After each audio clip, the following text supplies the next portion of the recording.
Welcome to the first little video of Does This Time Travel Make Sense? A series in which we determine whether a time travel movie's time travel logic actually makes sense. And we're looking at a heavy hitter this week, Back to the Future. Now I'm just going to get it out of the way up top. The answer is no. The time travel in Back to the Future does not check out. Let me explain. Let me explain, alright? Let's start off with the rules they establish. This can be either explicit rules they state in the script or implied rules, that being things that aren't necessarily said but are shown through the mechanics of the time travel. Marty disappears. Or begins to. The threat of his parents never getting together causes Marty to begin fading away. This establishes one thing. We're in a singular timeline. This isn't a multiverse. Changing the past will overwrite the future rather than creating a new one. Now this is all fine and well. As long as we're going by the singular timeline theory, this all checks out. Until we reach the end of the movie.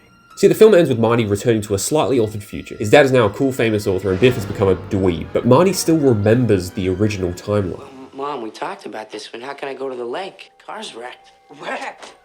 Going by the singular timeline theory, Marty's original past never existed because it was overwritten, so Marty shouldn't theoretically remember it. The fact that he does remember it implies a multiverse, because, in order to remember something happening, it has to have happened.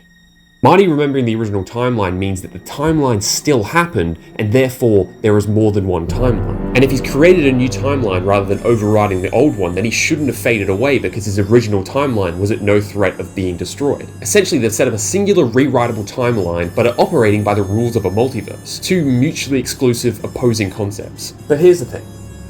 Does any of this really matter? I would say no. Back to the Future is one of the most iconic films of all time. Every department is firing on all cylinders, and if someone who is acutely aware of the discrepancies in time travel logic in this film can still watch it and think it's a near flawless piece of cinema, they've clearly done something right. So this is the verdict. Back to the Future's time travel logic doesn't really make sense, but it can be looked past because the quality of the film outweighs that.